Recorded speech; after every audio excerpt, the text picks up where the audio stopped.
Hey everyone! This is a quick reminder to subscribe and hit that like button. It lets me know that you are enjoying my content. Also, feel free to drop your suggestions for future stories in the comments below. Thank you for listening, and let's dive right in. Emergency alert, do not trust future predictions. It came through like any other alert, the shrill buzz on my phone that made my heart skip for a second before my eyes adjusted to the screen. Emergency alert. Do not trust future predictions. Issued by the Federal Emergency Management Network. No explanation. No follow-up, just that. At first, I thought it was some kind of test or screw-up, but then my neighbor texted me, "Did you get that too?" And it spread from there like wildfire. Within minutes, it was trending on every platform. TV anchors couldn't even hide their confusion. No one knew what it meant. Do not trust future predictions? What kind of warning was that? All day, people were talking about it. Cafes, trains, office break rooms, everywhere you went, it was the only topic. The theories started flooding in, of course. Cult activity, government mind control, another virus. Take your pick. But nothing really stuck. Not until the government made their own statement. And even then, none of us were ready. They admitted it outright, that aliens were real, that they'd been living deep in our oceans for decades, that they'd given some people psychic abilities. Yeah, that's what broke the world. Right there. Honestly, after everything we'd been through the past few years, I wasn't even surprised. Just tired. They said it like it was an everyday announcement. Like they were unveiling a new app or something. At first, it sounded harmless. A few people were gifted. Nothing serious. There had been isolated incidents, people knowing things they shouldn't. Leaked secrets. Correct guesses. Odd coincidences stacking up in ways you couldn't explain. But the government had been watching for a while. They'd seen the patterns, seen the shift. So they issued the alert, and their official statement included one line I'll never forget. They are more like wishes, less than a prediction. Wishes. Sounds nice, doesn't it? Let's say you wanted to win the lottery. Your prediction was the exact numbers. You wanted to be rich, you suddenly knew the code to your neighbor's safe. You wanted to own something, the thought just handed you a way to get rid of the person who had it. The possibilities were endless. Didn't seem like a problem when only a few people had the power. But it never stayed that way. It spread, quietly at first, then like a spark on dry grass. I guess I understand why the government acted. I really do. But I don't think they can stop this. Not now, and definitely not me, because I've been predicting they won't. It started small for me, just little things. A scratch-off ticket here, a weather forecast there. Things that could pass as coincidence. But I knew it was a coincidence. I knew. The more I leaned into it, the clearer it got. The thrill of it faded fast. Winning money, getting things for free. That's all fun for a while, but it loses its edge. Still, I kept going, because it had always been my dream, to travel, to be rich, to just live. No more 9-to-5s, no more stress, no more waiting for good things to happen. And I had finally found a way to make them happen. So if they try to take this away from me, I don't think I'd want to live anymore. I don't know who gave us these abilities, or why, but I have mine now. And I'm not wasting them. I'm using them to protect everyone like me. Everyone who refuses to go back to the way things were. Something's starting. I can feel it. The edges of reality feel thinner, the air heavier. The government is scrambling. They're banning the lotteries, freezing funds, trying to pretend like they can control it. But they can't. And I've already seen how this ends. So go ahead. Warn us. Threaten us. Send all the alerts you want. We already know what's coming. They tried to stop it. They really did. When the alerts failed to scare people off, the government went for the money. First, they shut down all the lotteries. Like that would do anything. As if the people who could predict winning numbers would just stop because a ticket booth closed. Next came the casinos. One by one, state by state, they got raided, fined, temporarily closed for restructuring. It was cute. Pathetic, but cute. Then the real panic started. Banks freezing accounts, entire systems being shut down for maintenance, except no one could access their money for days. People who thought they were safe? Gone. Just like that. All their wealth locked behind blinking error messages. But you can't shut down the world. Crypto crashed harder than anyone expected. All those decentralized coins? Worthless now. Why? Because everyone was making predictions, thousands, maybe millions, using their new abilities to flood the markets. Predicting spikes, crashes, rug pulls. It wasn't trading anymore. It was slaughter. I watched it all happen. Not just the numbers falling, but the people. The way their faces changed, the desperation in their eyes. It wasn't just about getting rich anymore. It was about staying afloat, staying alive. People turned fast. Friends scammed each other. Families sold each other out. No one trusted anyone, and why should they? When you knew what someone else was going to do before they did it, trust became a joke. Loyalty disappeared. I kept my predictions quiet, subtle. I didn't go for big wins. I aimed for control, influence. I whispered false predictions through burner accounts, anonymous forums, little nudges here and there. A whisper about a stock tanking, a rumor about an executive fleeing. I told myself it was strategy.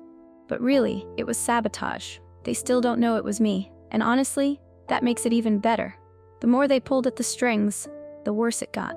You could see the unraveling. Every move they made, every desperate attempt to patch the holes, I'd already seen it coming. They were fighting shadows, ghosts, people like me. I remember one broadcast where the president looked directly into the camera and begged people to stop. He actually begged. That's when I knew they'd lost. We were supposed to be afraid of this power. We were supposed to reject it, contain it. But once people had it, once they got a taste, there was no going back. Everyone wants control. And this gave us control over the one thing we never had a say in, the future. They tried everything, freezing the economy, blocking trades, limiting withdrawals, and still, the world kept moving, just in the wrong direction. And me, I just kept predicting. Some nights, I'd lay in bed and smile, thinking about all the moves they'd try to make next and how they'd all fail. It wasn't ego, it was truth. I knew they would. Because I'd already seen it. The city is louder now, not with cars or music, but with panic, screams, crashes. The sounds of people clawing at each other, trying to outmaneuver fate with their own predictions. Trying to guess who will live, who will die, where to run, what to take. But here's the thing, you can predict outcomes. You can't predict madness. And it's already begun.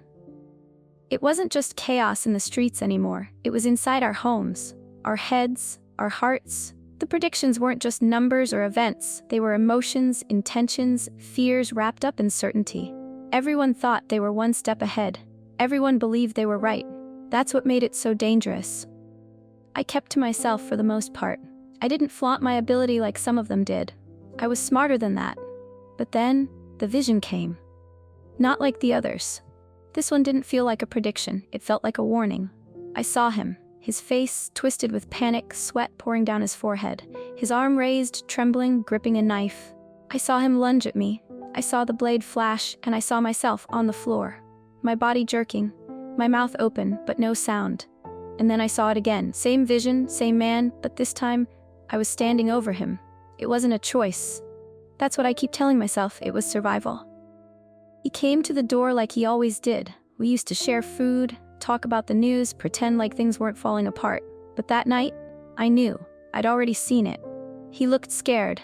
Maybe because he'd seen something too. Maybe he saw me kill him. I didn't wait to find out. The knife was in the kitchen. I don't remember grabbing it, just the sound it made going into him. It wasn't like in the movies. It was wet. Too real. He made this horrible sound, like he couldn't believe it was happening. Like I couldn't believe it was happening. But it was. I killed him before he could kill me. That was the logic. The reasoning. Except logic doesn't hold up when you're staring at a body on your living room floor. His blood soaked into the carpet. I stared at it for a long time. Just sat there, knees to my chest, trying to convince myself it was justified. That the vision had been truth. That I'd been right. Then the hunger hit. I don't even know how to explain it. My stomach ached so badly I thought I might pass out. I hadn't eaten in 2 days. Supplies were gone, stores looted, the streets were war zones, and there he was, still warm. God, I wish I could say I hesitated, that I screamed, cried, collapsed under the weight of what I'd done. But I didn't. I just did it. Like my body wasn't mine anymore, like it belonged to something older, something darker. His skin tore like paper. His blood tasted metallic, earthy. I started with his arm. I don't know why. Maybe because it was easy. Maybe because I didn't want to see his face. But once I started, I couldn't stop. I tore into him like I hadn't eaten in months. My fingers trembled, not from guilt, from relief. It was messy. God, it was so messy. But I felt powerful, full. And then, in the middle of it, another vision. Not of a person, not of an event, just fire, a wave of it rolling through the city like water. Glass melting, buildings crumbling, bodies, so many bodies, turning to ash in midair. But here's the thing I can't shake. What if the vision didn't come because it was the future? What if it came because of me? I didn't see the fire until I tasted blood, until I crossed that line. Maybe that's how it works. Maybe every time we act on a prediction, we get closer to making it real. I didn't just kill him, I created the future. And that's the part that scares me the most. It's all gone now. Governments, banks, rules, systems, obliterated like they were never real to begin with. The world unraveled fast, like it was waiting for an excuse. And we gave it one. They thought they could keep order. They thought if they just shut down enough accounts, closed enough markets, silenced enough people, they could put the lid back on. But you can't control a million people who can all see the future, and worse, act on it. Everything crumbled. There are no leaders left, no countries, just pockets of survivors clinging to whatever they can predict next. Every day is another game of who dies first. People are making prediction wars now, gambling on survival, on violence, on how many minutes they can live ahead of someone else. Some of them have started carving it into their skin. Numbers, times, coordinates. Trying to stay a step ahead. Trying to make fate a math problem.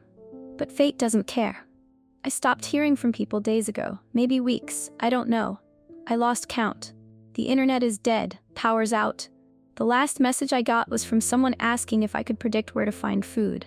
I never answered, because I couldn't, because I was too busy finishing what I started. I ate the rest of him. The man from before, he's gone now. Every part of him. I didn't mean to. I told myself it would just be one meal, just enough to get me through another night. But I kept going, and going, until he wasn't there anymore. I still dream about it. Not nightmares, not guilt. Just cravings of warm flesh and blood. My skin burns. My hands feel wrong. The bones in my fingers look too sharp. My nails, gone, all of them. They just fell off one day like they knew I didn't need them anymore. I'm starving again, but I'm not sure food matters now. And the visions, they keep coming. Waves of ash, silence. Whole cities flattened, reduced to husks, bodies buried in dirt that never settles. The world burns in every direction, and there's no one left to scream. I saw it all before it happened. Or maybe it only happened because I saw it. I don't know anymore. The predictions, the powers, the chaos, it's all just noise now. A loop that keeps repeating until there's nothing left but hunger and dust. And me. I'm still writing, still breathing, still seeing, but my skin is peeling in sheets. My mouth tastes like blood even when I haven't eaten. The air feels thick, like I'm underwater, like the ocean finally came for us. I keep asking myself, what's the last thing I'll see? The final prediction? Or just my reflection in a world that doesn't exist anymore. I used to live in a small apartment on the edge of the city. Nothing special. A one-bedroom with cracked tile in the kitchen and a bathroom door that never quite shut all the way. But it was mine. After long shifts, I'd come home, drop my keys on the counter, sit on the old couch, and listen to the sound of cars rushing by outside.